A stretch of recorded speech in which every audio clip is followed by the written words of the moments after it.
It was a Thursday morning when the envelope came, white and gold, with my daughter's delicate handwriting on it, the kind she had since she was a little girl. My heart warmed the second I saw it. I thought, finally, my baby's getting married. I sat by the window, sunlight falling on my hands as I carefully opened it. The paper smelled of roses, the kind she used to pick for me every Mother's Day. For a second, I was lost in that memory, her little fingers wrapping flowers with tape, smiling proudly as she said, "For you, Mama." But then my eyes fell on the words, "Mr. and Mrs. Robert Taylor request the honor of your presence." My hands froze. I blinked once, twice. My name wasn't there. It wasn't a typo. It wasn't hidden somewhere below. I read the line again and again, waiting for my name to appear like it might magically print itself if I looked hard enough. But it's DIDN, single quotes, T. Just his name, his wife's name, not mine. My breath caught in my throat. The world suddenly went quiet. It felt like someone had reached inside my chest and ripped out years of motherhood. Just like that. How could she? I whispered it out loud, but the room didn't answer. My fingers trembled so hard that the invitation slipped to the floor. I stared at it lying there, beautiful, perfect, and merciless. "I'm glad you're here," I whispered, my voice shaking. "If you're watching this video, please hit the like button, subscribe, and tell me in the comments where you're listening from. Because what I'm about to tell you is the kind of pain only a mother would understand." I picked up the phone and called her, my daughter, my only child, my reason for breathing. She answered after 3 rings, her voice calm and sweet. "Hi, Mom." "Sweetheart," I said softly, "I just got your wedding invitation." "Isn't it beautiful?" she said cheerfully. "Linda helped design it. She knows this amazing print shop." That I cut her off. "Honey, why isn't my name on it?" The silence that followed was heavy, like static before a storm. "Mom," her tone changed, colder now, "please don't make this a big deal. It's just simpler this way." "Simpler," I repeated, almost choking on the word, "simpler to erase me." "No, Mom, not like that," she said quickly. "It's just Dad's paying for everything, and you know how complicated it gets when your mother exists." I asked quietly. She sighed. "Please, don't start. I just want peace. It's my wedding." I felt my heart shatter, piece by piece, with every word she spoke. Peace, that's what she called it.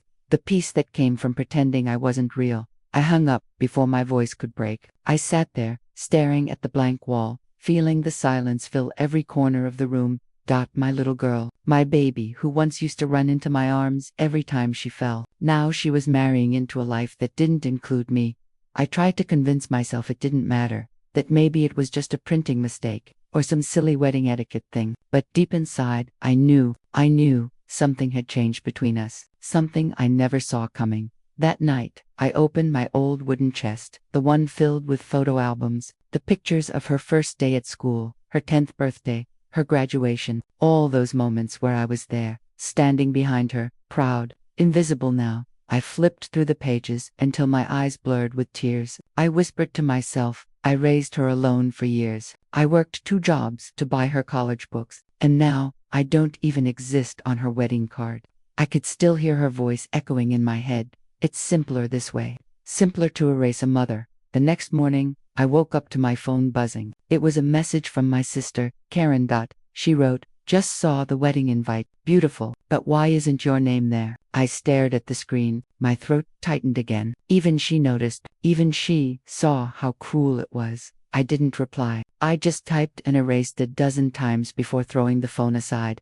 Later that day, Karen showed up at my door. "I had to see you," she said, walking in. "Tell me it's a mistake." I shook my head. "No mistake." Her jaw tightened. "That man, your ex, he's behind this. He always wanted to turn her against you." "Maybe," I whispered, "but she's old enough now. She made her choice." Karen sat beside me, holding my hand. "You don't deserve this, sis. After everything you did for that girl." I interrupted. "Stop, please. Don't make me think about the sacrifices. I can't. Not right now." Tears burned my eyes. My voice trembled. "I don't know how to feel. Angry, heartbroken, empty." Karen looked at me quietly. "Maybe all 3. That night, I couldn't sleep. The clock ticked loudly in the dark room. I kept replaying the moment I opened that envelope. That single second that split my heart in half. I thought about calling her again, begging her to fix it. But something inside me whispered, Don't beg to belong in your own child's life. Still, I couldn't let it go. I went to the kitchen, made myself tea, and stared at the empty chair across from me. It used to be her spot when she was a little girl. She'd sit there every morning, swinging her legs, asking if she could have one more pancake. Now, that chair just stared back at me, quiet, cold, and empty. Days passed, but the ache didn't fade. I began to notice little things that hurt even more. Her silence, the way she'd stopped sending me updates about the wedding, the pictures she posted online with her father and his new wife. In every photo, there was laughter, happiness, perfection, and not a single trace of me. One evening, I sat scrolling through her social media, my heart sinking lower with each picture. The captions said things like "family means everything," and "so grateful for mom and dad." Mom, that word hit me like a knife. She wasn't talking about me, she was talking about her, his wife. Linda. The woman who'd taken my husband years ago, and now, it seemed, had taken my daughter too. I couldn't help it. I broke down, I pressed my hands to my face and cried. The kind of crying that shakes your whole body. I cried for every lonely night, every missed birthday, every sacrifice that had turned invisible. I whispered into my palms, was I really that easy to forget? The question hung in the air like smoke. Somewhere deep inside, a quiet voice whispered, you were never forgotten, you were buried. And maybe that was worse. A week later, my phone rang again. It was her, my daughter. I hesitated before answering. Hi Mom, she said softly. I just wanted to make sure you got the invite. I did, I said flatly, and I noticed I'm not mentioned. She sighed. Please don't take it that way. Dad thought it would be awkward too, to acknowledge your mother. It's just complicated, she murmured. It wasn't complicated when I raised you, I snapped, my voice shaking, when I stayed up every night while you had fevers, when I paid for every piano class, every uniform. Was that complicated too? Mom, please no, I said, trying not to break. You have no idea what it feels like to open an envelope and realize you've been erased. There was silence. Then she whispered, I didn't mean to hurt you, but you did, I said quietly. You really did. And for a long moment, neither of us spoke. Finally, she said, I just want my wedding day to be peaceful. Peaceful, that word again. I laughed bitterly. Peace built on lies never lasts. Sweetheart. She hung up, and I sat there, staring at my reflection in the dark window, a reflection of a woman who had given everything, and still wasn't enough. That night, I couldn't stop replaying it all. Every memory turned into a question I couldn't answer. When did I lose her? Was it during the divorce? Was it the nights I worked late just to keep her in school? Or was it the moment she met the new mother who didn't have to struggle, didn't have to sacrifice, didn't have to fight for love? I don't know.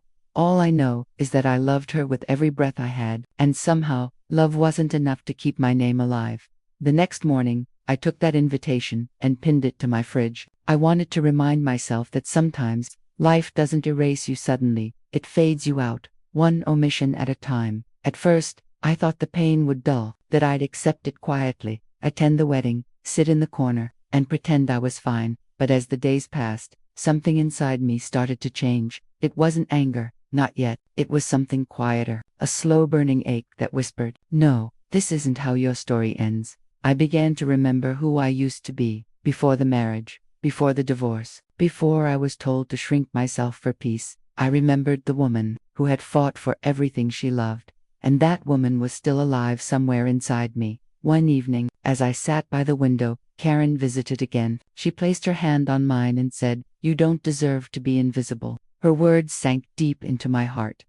Invisible. That single quotes, that's what I'd become. I looked up at her and said quietly, then maybe it's time I remind them who I am. Karen smiled sadly. That's the sister I remember. I nodded, a tear slipping down my cheek. They may not have printed my name on that invitation, I whispered, but they'll remember it soon enough. The pain didn't disappear that night, but something stronger took its place. A quiet, trembling strength. And for the first time in years, I felt a spark of the woman I used to be. I didn't know yet how, or when, or where, but I knew this. I wouldn't stay silent anymore. That's how it began. The day my daughter's wedding invitation arrived without my name, and the day I decided to write myself back into her story, because sometimes, the deepest betrayal doesn't come from enemies, it comes from the ones we raised, loved, and trusted to remember us, and when they forget, we rise anyway. I told myself I wouldn't go. I promised I'd keep my distance and let her have her peace. But a week later, I found myself driving down the same street I once called home. The moment I turned onto that familiar road, my stomach twisted. The tall maple trees were still there, lining the driveway like silent guards. The house looked the same, white porched, blue shutters, but it didn't feel like mine anymore. I parked by the curb and sat there for a while, gripping the steering wheel. My heart was pounding so loud I could hear it echo. What am I even doing here? But before I could talk myself out of it, the front door opened. My daughter stepped out, her hair pinned up, a clipboard in her hands. She was smiling, but not at me. A group of decorators followed her, carrying boxes of flowers and ribbons. I got out of the car slowly. Emily, I called softly. She froze, then turned. For a second, her eyes softened. Then she smiled politely, like she was greeting a distant relative. Mom, you came. I wanted to see you, I said, forcing a smile. You've been so busy. She nodded. Yeah, the wedding's coming up fast. Lots to do. I can see that.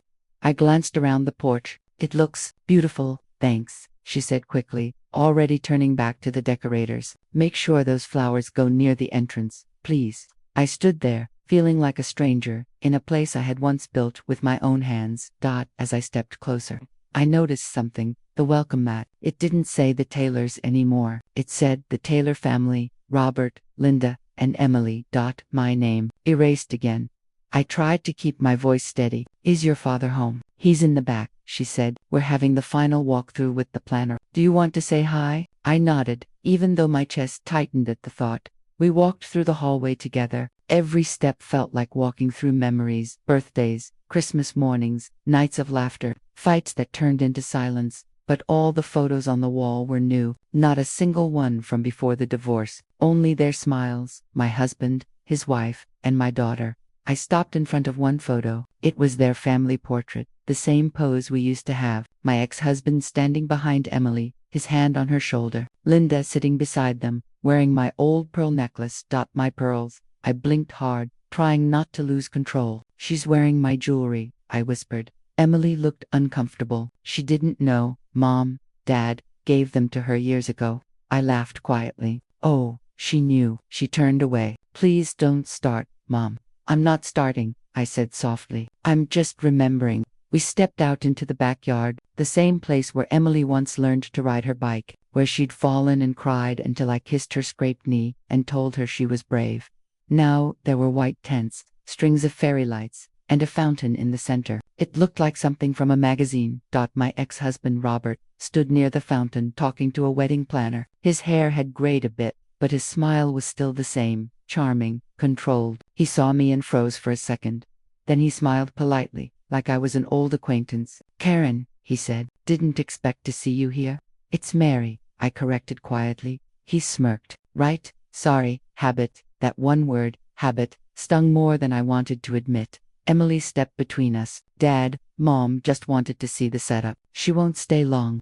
Robert nodded. Of course, you're welcome to look around. Just try not to get in the way, okay? We've got a schedule. His tone was calm, but every word was meant to cut. I wouldn't want to ruin your perfect picture, I said quietly. He looked at me for a long second. You already did that once. Emily gasped. But I just smiled faintly. It's fine. He's right. I did leave. Eventually, Robert turned back to the planner, dismissing me like I wasn't there. I stood there, watching them discuss flower arrangements and table placements, as if the past had never happened, as if I had never existed. When they walked off, Emily turned to me. Mom, please don't make this harder. Harder for who? I asked softly. For you, for him, or for the woman wearing my pearls? Mom, she said, her eyes glistening. I just want everything to be peaceful. Please, peaceful. That word again, the same word she used when she erased my name from her invitation. I nodded slowly. All right, sweetheart, I'll be peaceful. But inside, I was crumbling. When I got back to the front door, Linda was there. Perfect hair, perfect smile, holding a tray of lemonade like she belonged there because now, she said, pretending surprise. Mary, what a lovely surprise. I forced a smile. You mean, unwanted surprise. She laughed softly. Oh, don't be like that. We're all family here. Family. I repeated. Funny, I didn't see my name on the welcome mat. She tilted her head. Oh, that it was just a design choice. You know how small spaces are. My throat burned, but I didn't let her see it. Of course, I said calmly. Small spaces, small hearts. Her smile faltered for a second. You've always had such a way with words. I looked around the house. Yes, and memories. Too bad this place has no room for either. Emily came rushing back, sensing the tension. Mom, please, it's fine, I said, holding up a hand. I was just leaving. Linda's smile returned. Too quick, too bright. Good idea. We're very busy today. I turned toward the door, but before I stepped out, I looked back at my daughter. I hope your wedding is everything you dreamed of, I said softly. And I hope someday you remember who made you believe dreams were possible. Her lips trembled. Mom, but I didn't let her finish. I walked out. The drive home was a blur. My eyes stung, but I didn't cry. Not yet. I just kept seeing those photos, those smiles, that necklace. Every piece of my old life now belonged to someone else. When I reached home, I sat on my couch, numb. The house felt too quiet, too small. I looked around at the framed photos on my wall, the ones that still had my daughter's real smile, the one before the lies, before the distance. And I whispered to myself, maybe I really am a ghost, because that's what I had become, a shadow haunting the edges of the life I once built. That night, Karen called. Did you go? Yes, I said, and I swallowed hard. She's gone, Karen. The girl I raised, she's gone. Don't say that, she whispered. She looked at me like a guest. Not her mother. A guest? Karen was silent for a moment. Then she said, you can't let them break you again. I laughed bitterly. They already did.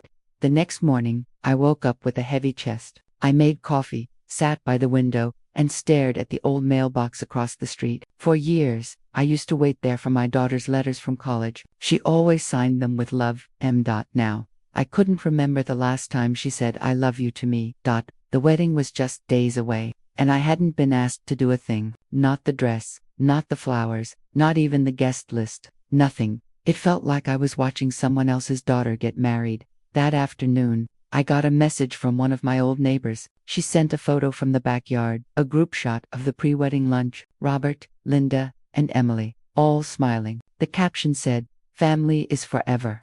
I stared at it for a long time before whispering, "Then what am I?" I didn't realize I was crying until a tear fell on my hand.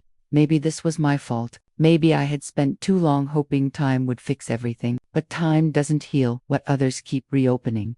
I had spent years forgiving people who never asked for forgiveness, and in the process, I had disappeared. That evening, Karen showed up again, angry this time. "I can't believe they're doing this to you. You have to say something, Mary. Don't let them erase you." "I already tried," I said quietly. "It didn't matter." "Then make it matter." Her words hit hard. "How?" I asked. "By begging, by crashing the wedding. I won't humiliate myself." Karen leaned forward. "You wouldn't be humiliating yourself. You'd be standing up for yourself." I looked at her, tears filling my eyes. "And what if she hates me for it?" "She already forgot you," Karen said softly. "What's left to lose?" Her words stayed with me long after she left. That night, I walked into my bedroom and opened my drawer. Inside was a small box filled with old memories. Her baby bracelet, a lock of her hair, the Mother's Day cards she made from paper hearts. One of them read, "You're my best friend, Mama." I pressed it to my chest and whispered, "Where did we go wrong, baby?" The answer didn't come, only silence. I placed the card back in the box and sat on the edge of my bed. My heart was breaking, but underneath the pain, something else was stirring, something I hadn't felt in years. Resolve. They could erase my name from invitations, photos, even memories, but they couldn't erase the truth. And one day, they would have to face it. As I turned off the light, I caught my reflection in the mirror. I looked older, tired, but my eyes, they still held fire. And I realized something. I wasn't the ghost of that home. I was the woman who built it, and ghosts don't disappear. They haunt. I never thought silence could scream so loudly. That morning, I walked through the house that once echoed with laughter, now heavy with secrets. My daughter's laughter used to fill these walls. Now, every corner whispered the same question. What did I do so wrong that my name disappeared from her life? When I touched the cold frame of her childhood photo, I felt it, that hollow space inside me, widening each day. My sister, Clara. called as if she could sense my unraveling. "Did you talk to Emily yet?" she asked softly. I took a shaky breath. "She won't answer my calls, not even a text." Clara sighed. "Maybe she's just busy with the wedding." I laughed bitterly. "Busy forgetting she has a mother. Maybe." I set the phone down, staring at the invitation lying open on the table. "Mr. and Mrs. Thomas invite you to the wedding of their daughter, Emily Grace Thomas, my ex." Not even a mention of me. My hands trembled. I kept rereading it, hoping my eyes were lying. I had raised that girl alone. I'd stitched her dresses by candlelight, packed lunches when I barely had bread for myself, and stayed awake through nights when fever burned her tiny body. Yet now, I was invisible, a ghost haunting her happiness. I decided to go to her father's house. Maybe there, I'd find answers. When I arrived, the house looked different, too bright, too clean, too perfect, like the kind of home I could never give her. A car I didn't recognize sat in the driveway, white ribbons hanging from the side mirrors. I knocked once, no answer. The second time, the door opened halfway. Her father's new wife, Denise, stood there, flawless hair, flawless smile. "Oh," she said coolly, "it's you." I forced a smile. "I'd like to speak to Emily."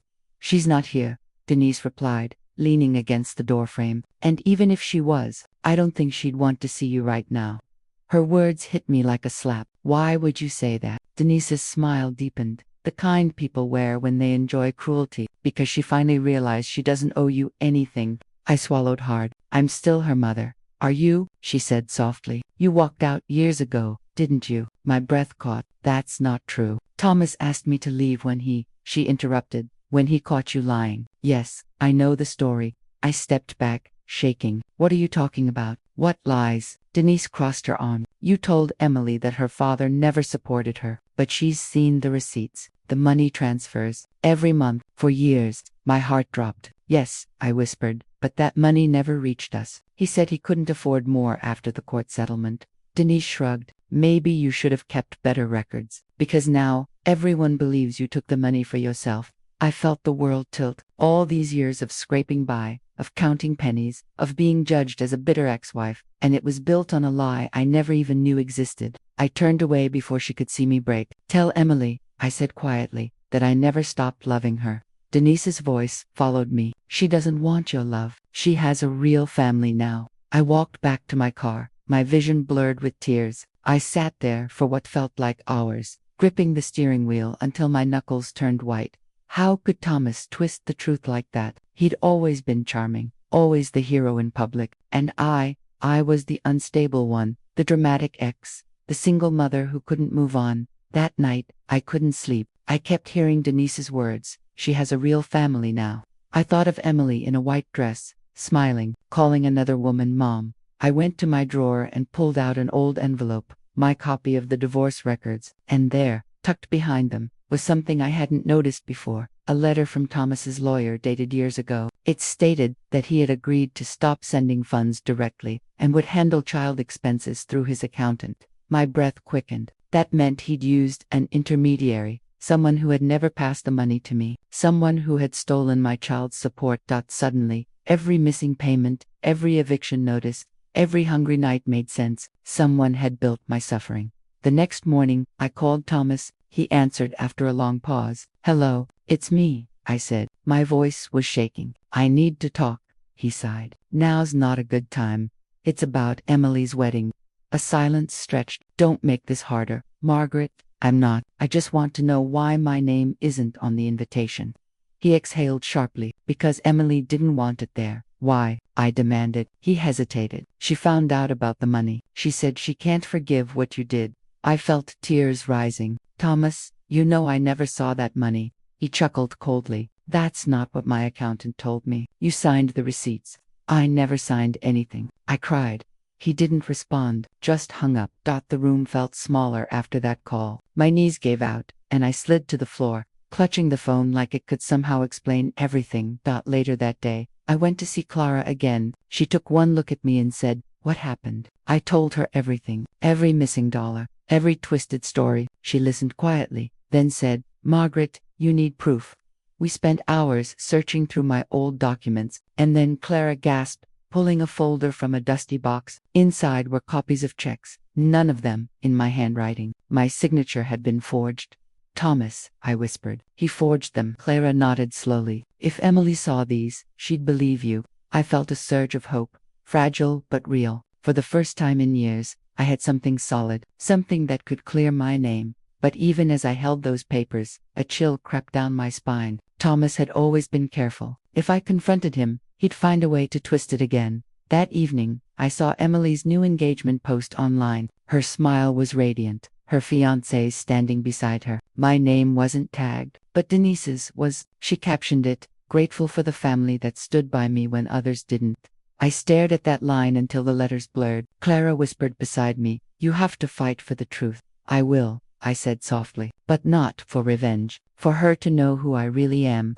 That night, I drafted a letter, not to Thomas, not to Denise, but to Emily. I poured everything into it, the truth, the pain, the years of silence. I attached copies of the forged checks, but before sending it, I hesitated. Would she even read it? Would she care? A part of me wanted to drive straight to her, to look her in the eyes and say, "I didn't abandon you. I was abandoned."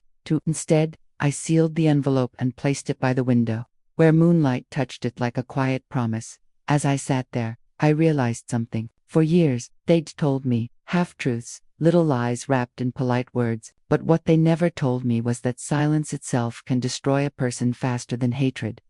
I had lived like a ghost, blamed for things I never did, erased from my own daughter's story. Not anymore, because tomorrow, I would no longer hide. Tomorrow, I would make them see me, not as the broken woman they created, but as the mother who survived their lies. And that was the night I stopped crying. I didn't know what awaited me at Emily's wedding, but I knew this much: the truth was finally on my side.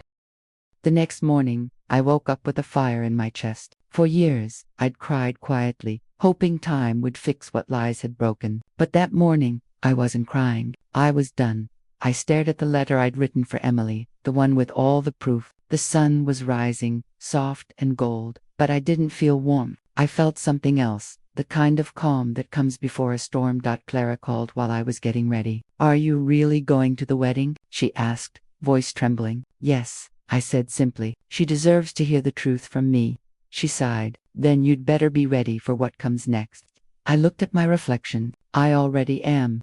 When I reached the church, the parking lot was full. Laughter, music, flowers, everything I used to dream of for my daughter. I stood at a distance, my heart pounding so hard it hurt. No one noticed me at first. Why would they? To them, I was just another guest. Until Denise saw me. She froze mid-conversation, her smile fading. Then she walked toward me, heels clicking like knives. "What are you doing here?" she hissed. "I'm here for my daughter," I said. "She doesn't want you here. She deserves to know the truth." Denise's lips curled. "The truth, or your version of it." Before I could answer, I heard a familiar voice behind her. "Mom." Emily stood there, radiant, in her wedding gown. For a second, the world stopped. Her eyes widened, her lips parted, and for a moment, I saw the little girl who used to run into my arms. But then, her face hardened. "What are you doing here?" she asked coldly. I swallowed. "I came to give you something. I don't want anything from you." Her words sliced through me. "Please," I whispered. "Just listen." Denise smirked beside her. "You really should go before you ruin her day." Emily turned to her. "It's fine. Let's hear it. Get this over with." My hands shook as I took the envelope from my purse. "These," I said, "are copies of the payments your father said he sent. But look at the signatures. They're not mine. I never took that money. He forged them. I thought we were broke, Emily. I thought he'd stopped helping. I did everything I could to raise you." Emily glanced at the papers but didn't take them. "Stop lying," she said quietly. "I'm not lying, sweetheart. Please." Her voice rose. "You're doing this now, on my wedding day. Why can't you just let me be happy?" I felt the ground disappear beneath me. "Because you deserve to know the truth," I said, tears spilling. "You've hated me for something I didn't do." Denise folded her arms. "Oh, how convenient. The poor, misunderstood mother. Always the victim." "Stay out of this," I snapped. Emily stepped between us. "Don't talk to her like that." The sting of those words burned deeper than anything Denise had said. My own daughter, defending the woman who'd helped erase me. I tried to steady my voice. "Emily, she's the reason you hate me. Ask her who handled your father's accounts. Ask her." Denise laughed softly. You're delusional. Thomas and I had nothing to do with it. Her eyes gleamed, but I saw something else there too. Fear. I took a step closer. I have copies. The checks went through your company account. For the first time, her perfect smile wavered. Emily frowned. What are you talking about? I held her gaze. The accountant's name, Denise Morris Accounting. You didn't think I'd notice. Emily looked at Denise, confusion spreading across her face. Wait, what? Denise stammered. That's just business. Your father trusted me to lie. I cut in, to destroy what little I had left. Denise's expression twisted. You can't prove anything. I lifted the papers higher. I already have. Emily's eyes darted between us. Is this true? Denise stayed silent, but the silence said enough. Emily's face went pale. She whispered, You did this. Denise reached out. Emily, I was just protecting you by lying about my mother. Emily's voice cracked. By taking money that was meant for me. Guests had started whispering. Some pulled out their phones. Thomas appeared from inside, panic on his face. What's going on here? I turned to him. Tell her, Thomas. Tell her what you did. He glared at me. Margaret, this isn't the time or place. It's exactly the time, I said. You've had years to tell her the truth. Emily's voice broke. Dad, please. Did you know? Thomas rubbed his forehead. It's complicated. Did you know? She repeated, louder. He looked at Denise, then at me, and said nothing. That silence shattered everything. Emily stumbled back, her bouquet falling from her hands. I reached for her. Sweetheart, she whispered. I believed them. I thought you didn't care. Tears blurred my vision. I cared more than my own life. Thomas tried to speak, but Emily stopped him. Don't. Not another word. She turned to me, her eyes full of heartbreak. Why didn't you fight sooner? I wiped my tears. Because I thought you'd never believe me. For a moment, we just stood there, years of distance between us, yet something fragile, almost like understanding, beginning to form. But then, Denise snapped. Enough of this drama. Margaret, leave before I call security. Emily turned on her. Don't you dare. You don't speak for me anymore.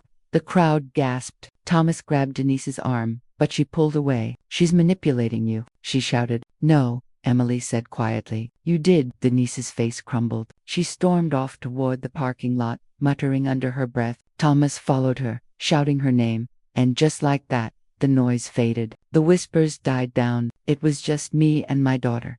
She looked at me with trembling lips. I'm so sorry. I shook my head. You have nothing to be sorry for. You believed what they told you. I should have called you, she said. I should have asked. I smiled sadly. You were just trying to protect your heart. She took a step closer and whispered, Will you stay for the ceremony? My breath caught. I wanted to say yes, to take her hand, to walk inside like nothing had happened, but I couldn't. Not yet. I can't, I said softly. This is your day. I don't want my pain to shadow it. Her tears fell freely now. Mom, please. I touched her cheek. You go live your life, Emily. That's all I ever wanted. She hugged me, then tight, desperate, real. For the first time in years, I felt her heartbeat against mine. When she pulled back, she looked like a child again. Will I see you after? I nodded. You will. As I turned to leave, I felt the weight of years lifting. The lies, the shame, the loneliness, all of it dissolving in the morning light. But as I reached my car, I looked back one last time. Through the church doors, I saw her walk down the aisle, tears glimmering, yet smiling through them. I knew things wouldn't be easy. Healing never is. But for the first time, the truth was no longer buried. Still, part of me knew this wasn't the end. Thomas wouldn't let his reputation crumble. Denise wouldn't forgive exposure. There would be consequences. And as I drove away, my phone buzzed with a new message from an unknown number. It said only one thing. You've made a mistake. I stared at it, a cold shiver running down my spine. Maybe I had won back my daughter's heart, but I had also started a war. And deep down, I knew this was only the calm before the real storm. I stood there, frozen, as the sound of laughter echoed through the hall. My daughter's wedding, the day I had dreamt of for years, had turned into something else entirely. My hands trembled as I clutched the edge of the table, watching the man who once vowed to love me whisper into my sister's ear, his hand resting casually on her back. It felt like a punch to my chest. I could barely breathe. The lights, the music, the crowd, everything blurred around me. This was supposed to be Emma's day, but now, it was the day my life would split in two. I can't believe this. I whispered to myself, my voice barely audible over the music. Not here, not today. The last chapter had ended with my discovery, the truth that my husband and my own sister had been meeting behind my back. I thought I had buried that pain to protect my daughter's big day, but fate had other plans. I stepped forward, each stride heavy, my heels clicking against the polished floor. My heart beat so loud it drowned the band's music. The air was thick with perfume, champagne, and betrayal. My sister, Laura, turned her head, and our eyes met. Her smile faded. She knew, she could read the storm behind my trembling lips. I didn't plan what I said next. It just burst out like fire. Do you two really think I can't see what's going on? Heads turned, conversations stopped. The music faded as if the band sensed the tension in the air. Laura blinked, pretending confusion. What are you talking about? She asked softly, her voice sugar-coated like it always was when she wanted to look innocent. My husband, David, straightened his tie, his jaw tight. Mary, not here, he muttered under his breath. I laughed, a bitter, broken laugh that sliced through the silence. Oh, I think here is perfect. David, right here, in front of everyone you've lied to. Emma's face turned pale as she hurried over. Mom, what's happening? I looked at her, my beautiful daughter, in her white gown, eyes filled with fear. I didn't want this moment for her, but the truth was no longer something I could bury. Your father, I said slowly, and your aunt have been seeing each other, behind my back, for months. The crowd gasped, chairs scraped, someone whispered, "Oh my God." David stepped forward, his voice shaking. That's not true. Mary, don't do this. Not today. Laura's hands trembled, her mask slipping. You're delusional, she snapped. You're ruining your daughter's wedding because of your insecurities. Insecurities, I said, my voice trembling with rage. I found your messages, Laura. I saw the pictures. You were in our beach house, the one David and I built together, the one I begged him to sell because it reminded me of happier days. David's face drained of color. Stop it, Mary. No, I said, stepping closer, my voice low and shaking. You stop lying. Emma stood between us, tears in her eyes. Dad, is it true? He didn't answer. He couldn't. His silence said everything. Laura looked down, her lips pressed tight. I saw shame flicker in her eyes, but it was too late for regret. I turned to the guests' family, friends, people who had watched us pretend to be perfect for years. You all see now, I said. This family was never what it looked like. This wedding, it's built on a lie. Emma sobbed. Mom, please, stop. I can't handle this. Her voice cracked something inside me. I realized my daughter didn't deserve to watch her world fall apart in front of 100 people. I had to protect her, even if I was breaking. I took a deep breath. Emma, I said gently, I'm so sorry. You didn't deserve this, but I couldn't keep pretending. David grabbed my arm. Enough. I yanked it free. Don't touch me. I screamed. You lost that right the moment you touched her. The silence that followed was deafening. You could hear the hum of the air conditioner, the faint clinking of glasses, the shallow breaths of the crowd. Laura turned to leave, but I stopped her. No, you stay. You'll listen. She froze. You were my sister, I said quietly, my voice breaking. You were the one person I trusted when my marriage started to fall apart. You listened when I cried. You comforted me, and all the while, you were the one causing the pain. Laura whispered. I didn't mean for it to happen. I shook my head, tears streaming down my face. You meant every bit of it. You knew exactly what you were doing. Emma's fiancé, Mark, stepped forward awkwardly. Should we cancel the ceremony? I turned to him, my voice soft now. No, Mark. You and Emma deserve your day. Don't let our sins destroy your happiness. I walked toward the exit, my heels clicking louder than before, my heart heavy but my steps firm. As I reached the doors, I heard David's voice behind me. Mary, wait. I didn't turn around. For what? David, another lie. I made a mistake, he said, his voice cracking. Please, don't leave like this.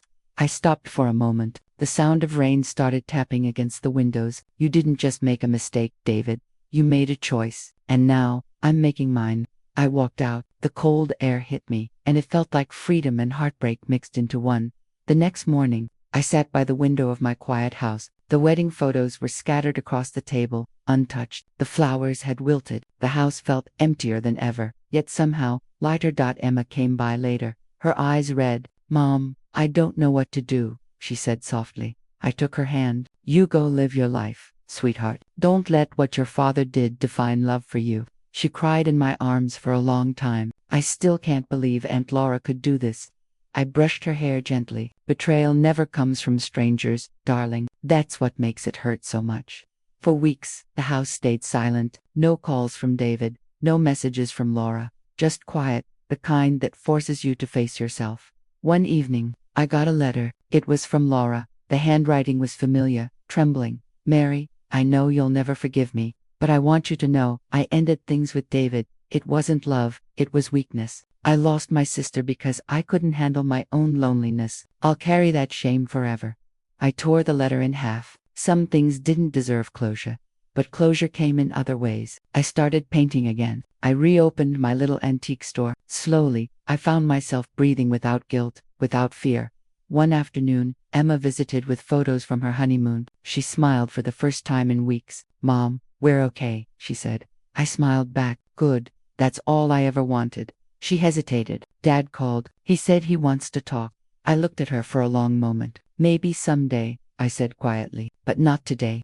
When she left, I stood by the window again, the same spot where I had once cried over a life that was falling apart. The rain had started again, gentle this time. It didn't sound like sadness anymore. It sounded like peace. I whispered to myself, sometimes, walking away isn't weakness. It's the only way to survive. The reflection in the window looked back at me, older, wiser, but no longer broken. For the first time in years, I smiled. And that was the moment I realized the wedding confrontation wasn't the end of my story. It was the beginning of my freedom.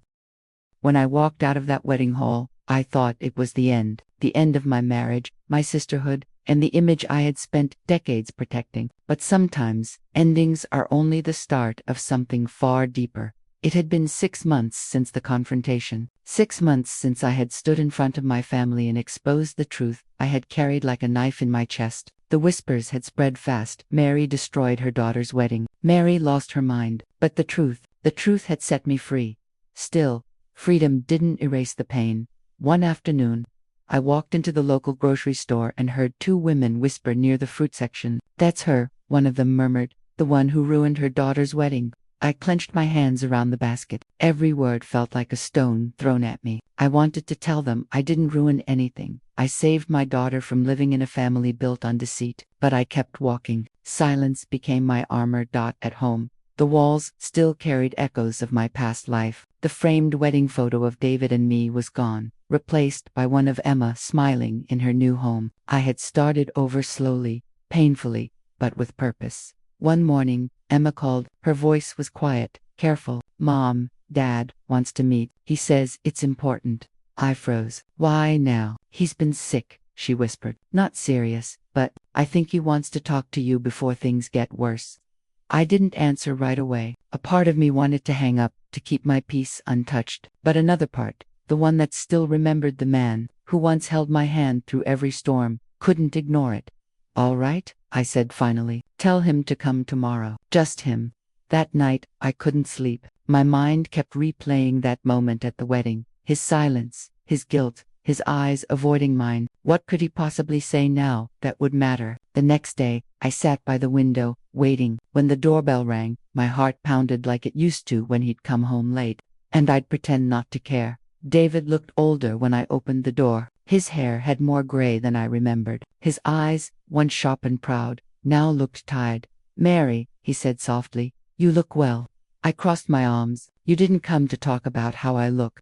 He sighed and stepped inside. The air between us was heavy.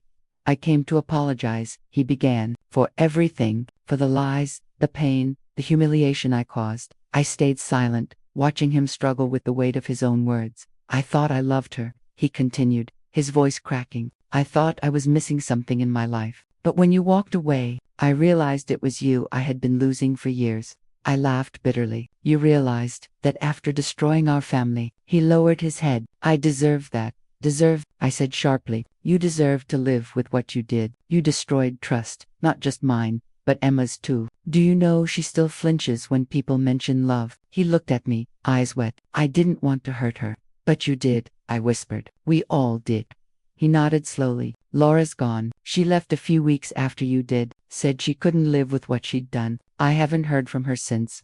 Something inside me shifted. I thought hearing that would bring satisfaction. Instead, it only made me feel empty. I sat down, my voice low. Why are you really here, David? He hesitated. Because I don't want to die with you hating me. For a moment, the room went silent. The only sound was the ticking of the clock. I don't hate you, I said finally. I just don't know you anymore. He nodded, tears rolling down his cheeks. I understand, but, Mary, please, don't let this be the last time we talk. He stood up slowly, leaving a small envelope on the table. It's the house papers. I've signed them over to you. You deserve to have peace. I stared at the envelope, speechless. After he left, I opened it. There was a short note inside. You always built homes. I only broke them. Maybe this is how I fix one thing before it's too late. I cried that night, not because I forgave him, but because after everything, I finally saw him for what he was, a man broken by his own choices.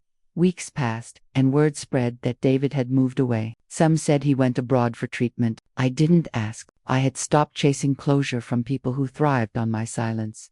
Then one morning, as I was watering the small plants by the porch, I heard a familiar voice. Mom. I turned to see Laura, my sister, the woman who had once shared my childhood, my secrets, and my husband. Her face was pale, eyes sunken. I didn't know where else to go, she whispered. I froze. You have some nerve coming here. She swallowed hard. I'm not here to ask for forgiveness. I just wanted to tell you that David's in the hospital. He doesn't have much time.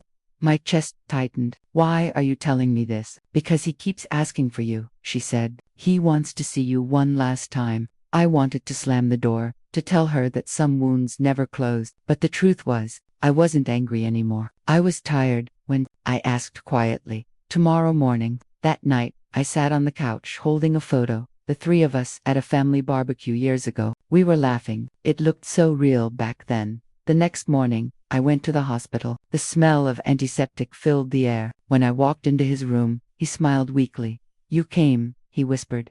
I stood beside the bed. I'm not here for you. I'm here for myself. He nodded slowly. That's fair. For a while, we just sat in silence. Then he said, Mary, I kept one picture, the one of you and Emma by the lake. It reminded me of what I destroyed. I swallowed the lump in my throat. You destroyed yourself, David. I just survived it. He smiled faintly. You always were stronger than me. He closed his eyes. Tell Emma I love her. I will, I said softly. And just like that, he was gone. Peacefully, quietly. I walked out of the hospital and sat on a bench outside. The sun was rising, soft golden light spreading across the sky. It felt like something inside me was finally loosening the bitterness, the anger, the shame. A week later, we held a small memorial. Emma stood by me, holding my hand. Mom, she said softly, I'm proud of you. You didn't let what they did destroy you. I smiled weakly. I had to fight for my name, Emma. I couldn't let their choices define who I was. That evening, I walked back home and stood by the mirror. For years, I had avoided looking at my reflection. I didn't recognize the woman I had become, hurt, bitter, lost. But that night, I finally did. I'm Mary, I whispered. I am not the wife he betrayed, or the sister she destroyed. I'm the woman who survived it all. For the first time in years, I felt light. Days turned into weeks, and slowly, people stopped whispering when I walked into the store. Some smiled. Some even asked about my antique shop reopening. My name, once dragged through mud, was finding its way back into light.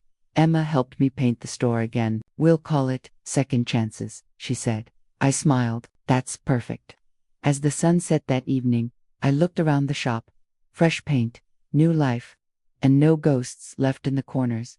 For years, I had lived under the shadow of betrayal, but now, I was finally stepping into something new. Not revenge, not sadness, just peace. I looked out the window, watching the light fade over the street. My voice trembled as I whispered to myself, this is who I am now. Not broken, not forgotten. My name, restored.